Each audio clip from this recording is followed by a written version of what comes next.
Good evening, everybody, and welcome to an aperitif with Luna Press. I love these evening interviews where you get to know everything about our amazing authors. And tonight I am here with Sara K. Ellis. So welcome, Sara. It is lovely to have you with us. Sara has joined the Luna family with her debut novel, If the Stars Are Lit, a science fiction intense thriller drama that is going to happen and is going to be released on the 15th of April. And then, of course, we're going to have a full celebration at EasterCon in Belfast. So, Sara, would you like to introduce yourself? Sure. And it's lovely to be here too. Well, my name is Sara, and I'm from Portland, Oregon originally, but I've been living in Japan off and on for over 25 years now. And I've mostly written short stories, and I teach at a university here in Tokyo. And sometimes I write academic stuff about comic books and manga. Which is amazing. Now that is quite the job, I must say. So of course, Sara is in Tokyo, and that means that just past April, I was there and I met Fumio Takano, who is our other author who lives in Tokyo, and we were able to meet with Sara as well, which was fantastic. And then, of course, Sara came to WorldCon. So this year feels like I have seen you a lot, which is lovely considering the distances, right? And we met at Dublin WorldCon for the first time. And at the time, I already knew that Sara was writing science fiction and speculative fiction. So, of course, I was very, very happy when I saw that manuscript making its way to the Luna Press office when we had our latest open submission. And so now we have this beautiful novel getting ready for you. And I'm going to show you the cover in a little while. So for now, let's get back into the book, If the Stars Are Lit. So Sara, would you tell us how this book came about? How was the first seed sold? Well, I'm going to go with a quick answer first, which was the pandemic. I was in Japan and the borders were closed, so nobody could move. We couldn't go anywhere. And so I was doing a lot of walking and thinking. And it was a bit like being sort of trapped in your own spaceship. Everybody was sort of, whether you were with your family or with your, with people, other people, we were dealing with a lot. And I'm also a big fan of Andrei Tarkovsky's Solaris. And I had just, before the borders closed in March, I had just been to Russia and had gone to the Museum Cosmonautica and traveled around a lot there. And so I kind of had those things in my head. And so part of it was that. And also just, if I can mention something else, music. So I was thinking a lot about music, and part of the idea came from Stevie Wonder's For Once in My Life, sort of ironically. Which is this song about, finally having the person who's perfect for you and the person who understands you and knows you. And so that song was sort of running around in my head a little bit. And so. Very good, very good.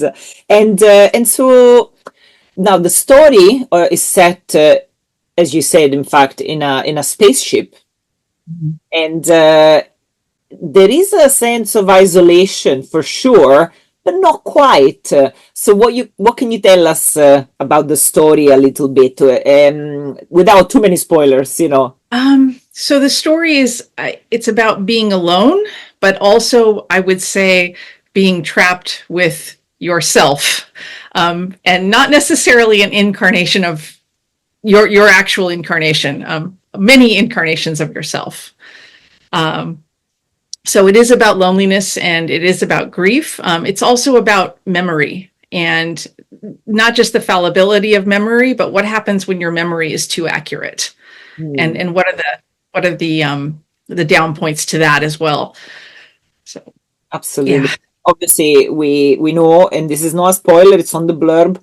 We know that there are AI involved as well, artificial intelligence beings that Mhm. obviously add to the story. What was your thinking behind, if you like, adding that component to the book, to the very human emotions of the book, like grief and memory and isolation? I was thinking that it's not always a blessing to have every memory that I mean, so much of life. I think we often kind of. I know I do. I beat myself up for not keeping a better journal or not remembering things. But a lot of the art of remembering is forgetting, and so AI has the ability to remember.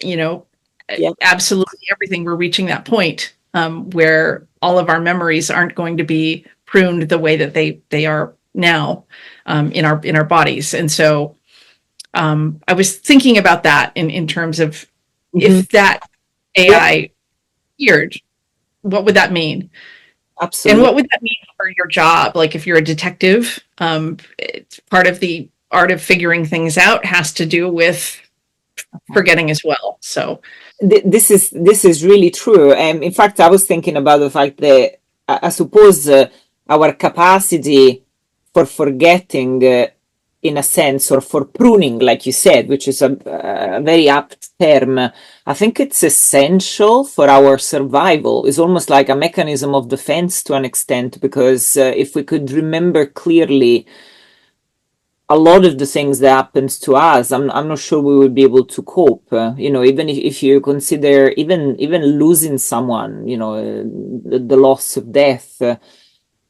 It's not that you forget, but it's the way that time prunes the memories in a sense, and it makes things make sense. Because otherwise, things would just continuously remain raw and even too strong to cope with. And then if you accumulate them as we do in our lifetime, I don't know, maybe it would be too much. So, yeah, that's why I always feel that forgetting a little bit and the passing of time is a very much a mechanism of defense that we have to cope, really, so that we can continue to live for a little while longer. Absolutely. And so if we're looking then at this story, so the main themes, in a sense, you were touching on them a little bit when you mentioned, what the story is about. But if you were to crystallize these themes in the story, what would you say they are? well, one of the themes I think is kind of the counterfactuality of grief. Mhm. So I was thinking about, in terms of you expect someone to be there when you're losing someone, and you kind of come into a room and they're not there, and your reality kind of all those possibilities sort of collapse around you. And also, when you are grieving, you are creating a lot of different counterfactual realities. So everything is, to quote Mary Frances O'Connor, she had written a book called The Grieving Brain, and she Okay. talks about there's a thing called ruminative grief, and it's the kind of unhealthy form of grief where you're constantly going should have, could have, would have. And so that's definitely one of the themes. Fantastic. Oh. I would say also forgiveness Mhm. and self-forgiveness. So my main character is somebody who's got a really not very happy past and has a lot of has been estranged from family, has lost the grandmother who took care of her, and it's also kind of, I would say, you know, there's a climate fiction element in there as well. So when I was researching her past, I was thinking about what was happening in Brownsville with SpaceX. And if we did have that rocket summer, as to quote Bradbury, if that actually happened and if Elon Musk got his way, the environmental devastation would be kind of tremendous if we became spacefaring to that extent. Fair. Yeah, yeah, yeah. So now Okay. it's the time to do our reading. And before I do, I want you to see how absolutely stunning the cover of this book is created by our fabulous, talented Sara Bush.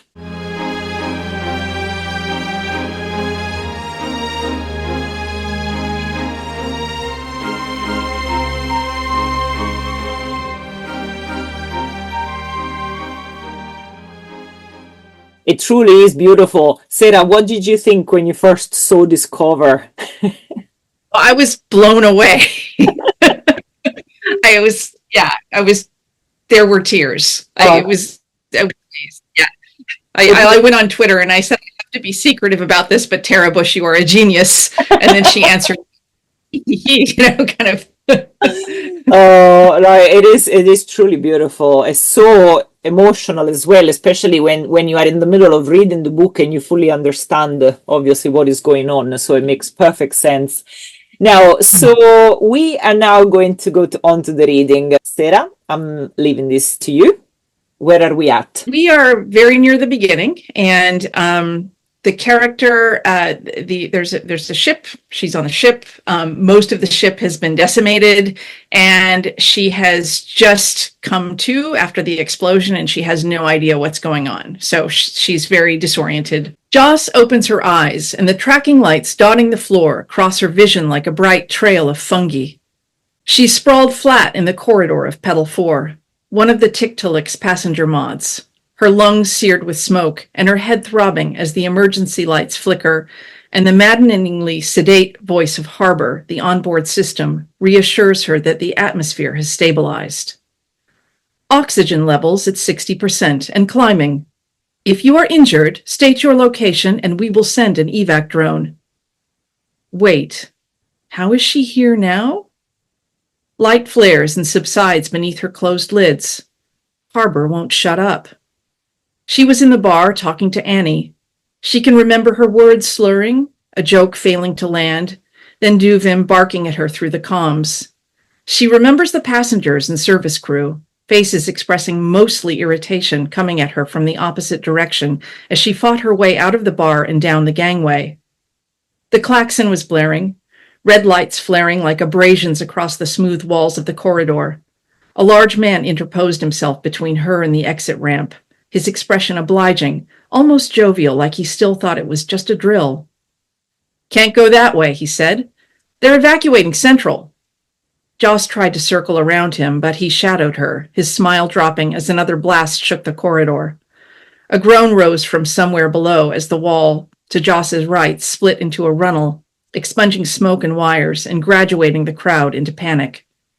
The big guy stumbled back, his hand slipping against the walk rail, and Joss leaped around him just as the gravity gave out, propelling her upward, the debris whirling around her like swallows. Then, darkness. So how had she gotten all the way to Petal 4? She tastes salt and tongues around, relieved to discover that she's only bitten her cheek. No teeth lost. This is good. She pushes herself onto her back, grimacing at the slickness on her fingers. There's something poking from her thigh. Not a bone, thank God, but a thin piece of broken pipe. It's not that far in, so she risks it, fingers damp with sweat as they encircle the metal. She yells as she yanks it out, more from shock than from pain. The wound isn't deep, her trousers are soaked, but that's not her blood she's sitting in. She turns, muscles screaming, to see Duvim. She's suited up for the outside, slumped beneath the manual controls for the external hatch. Her lifeless eyes stare through the crack in her visor, and there's a piece of shrapnel in her back. Joss seizes up inside, fear compartmentalizing itself into smaller and smaller boxes as she readjusts to the gravity of the situation. A memory punches its way to the surface. Duvim's hand on the back of her neck, firm as a cat's teeth, as they flew through the corridor, the jets in her suit whisking them through the frantic throng of passengers, past flickering lights glinting off a scatter of tumbling debris. She sees Duvim smack the control panel as the hatch to Petal 4 hisses open, shoving Joss through. The gravity's still functioning here, and Joss twists her body just enough to keep from hitting the titles, face first. She staggers upright and turns to see Duvim make a graceful landing, lunging close to the hatch as a flurry of shrapnel flies toward them. On a weightless trajectory, it should skirt Duvim's head by at least a foot, but the gravity in pedal 4 is active, and while she moves to seal the hatch, a shard of debris arcs down and spears her where she stands. Joss jumps forward, punches in that last command as pain shoots through her leg, and the door drops to crush the encroaching flames. Duvum had saved her. Thank you. So excited. Get this book into the world. Excellent. Oh, fabulous. So I would like, as a last question, before we say goodnight, I would like to ask you about what is it like to be a writer in Japan? I think it's a great place to be a writer. There are a lot of different wonderful writing groups. There's the Tokyo Writers Workshop. I have a speculative fiction group called SpecFix that we meet once a month. And it's also really, one of the things that I was really impressed with in when I went to Britain was that there are still so many paper bookstores, and Japan is very much the same. There are used bookstores in so many different neighborhoods in Tokyo, and they're thriving. New bookstores, people, the paper culture is still here very much, even though people read digital. Yeah. And absolutely, I think there's a thriving science fiction fandom as well, and as far as reading too. I can just tell a story. This happened years ago, but the first time I read Ted Chiang's Story of Your Life, which was back in 1999, and I remember thinking, oh, I love this story, and I wanted my partner to read it. And she's better and she's more fluent in English than I am. But I thought, oh, there's more of a chance if I get it for her in Japanese. So I went to the library and I found SF Magazine, which is the Japanese language. It's kind of like Japanese Asimov's. And there it was. It was already translated. So I think there's absolutely a big desire to there's a lot of translated work. There are a lot of Japanese science fiction writers, and they have HalCon here too, which is the science fiction convention in April. It's called HAL, like after HAL in Space Odyssey. Right. Yes. Sorry. Yeah. Mm-hmm. Excellent. Good. So it's a vibrant reading culture here, and people I think are hungry for books from other countries, and there's a lot of writers here. So what about writing space? Because obviously here we always have this, I suppose, a romantic idea of the writer and the laptop in the cafe or something like that. Like what is it like when you are in Tokyo, for example? Do you often see writers working about in a quiet corner of a place or cafe or? Oh yeah, there are a lot of different writing space. It does get crowded, and so it can be a little bit you want to bring your earplugs and things like that. But there are a lot of really great places like the Manuscript Cafe over in Koenji. It's a few stops away. And that is this, it's been written about in different magazines and things like that. But you can go to the cafe and there's a guy there and he will come up to you with a sign in English and Japanese and say, how's your writing coming? And then he'll give you a snack, and he does it every hour and gives you a sticker when you leave. And there is, I haven't been there, but there is a writing, it's not an onsen, but it's a ryokan in Tokyo. And you go there and you sign up and you say, hey, okay, I'm going to stay the night here. And they have people, and you can, of course, ask for levels of pressure. So you can have people stand outside your window with a sign saying, how's your manuscript going? And they force you to. I love that.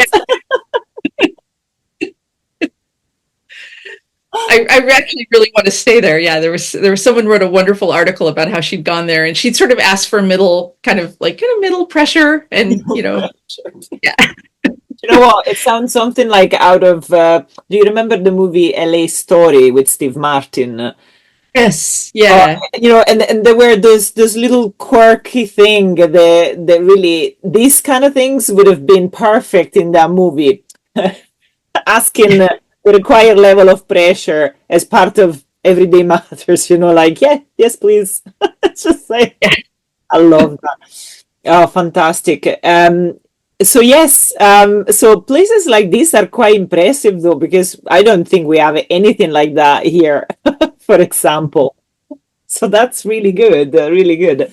So the people There's, that come to, sorry, go ahead. so there's this one place right down the street because it can get noisy here, and some people do their work in cafes and things. They have to have business meetings or something. But there's this place right down the street where the bottom floor is for everybody to do their work, and they can make as much noise as they want. But upstairs they have these really plush chairs and tables, and you're not allowed to talk, and it's wonderful. Like no conversation. That's it. It's fabulous. Normally, when you attend these groups, are there primarily Japanese writers or foreigners? Is that a mixture? It's usually a mixture. So it's usually a group of foreigners. Most of the critiquing is done in English, and so the manuscripts are in English. But it's, for example, at the Tokyo Writers Workshop, it's a pretty healthy mix of foreigners and Japanese. Okay. And sometimes the Tokyo Writers Workshop is run by a poet named John Gribble, and he sometimes has Japanese poets come in, and they sort of will read their translations together, and that's really lovely. So, fantastic. Oh, that is so good. We also have the Japan Writers Conference, which is once a year, and it's in different parts of Japan. It's usually hosted by a university, different places, and that one is really fun because it's kind of a very relaxed event, and people get together and they talk about publishing. They talk about how to write in different genres. Screenwriting, all different kinds. There's usually a poetry workshop there, run by David Gilby, and it's a lot of fun. It's a nice meeting from longtime foreign residents and Japanese writers, and we all get together once a year. And we're going to be doing it in Fukushima this year. Fantastic! So it's going to be really, really interesting. That is so good to hear about all these different opportunities, because you never know, some of our viewers may actually be in Japan as well, or maybe just arrived. So it's nice if they watch the video, then they know that there are a lot, these kind of things. So where would you look for groups such as this? Obviously, would you just do a normal, are there specific sites? Because of course, the internet is the internet wherever you are, but are there specific sites that you would recommend in Japan to look for writing groups, for example? I would say Meetup is probably the main one that people are using for English-speaking writing groups. Okay. I'm not sure about Japanese language writing groups, but definitely the English one. Okay, that's fantastic. Thank you so much, Sara. This is really, really useful as well. Everybody, thank you so much for being with us tonight. The book, If the Stars Are Lit, which is Sara's debut science fiction novel, will be out, as I said, on the 15th of April 2025, and we will have a launch at EasterCon Belfast. The book will be available in print, in digital, and you can find it, as always, on our website, but of course also in the local libraries, as well as your usual stores. So with that, I would like to thank you, Sara, for being with us tonight. It was a pleasure to see you once more, and I look forward to see you in person again when we go to Belfast. Because Sara will be there, of course. So it is good night from me. Good night, and thank you for having me. It's been terrific. It's a pleasure. Thank you, everybody. Bye-bye.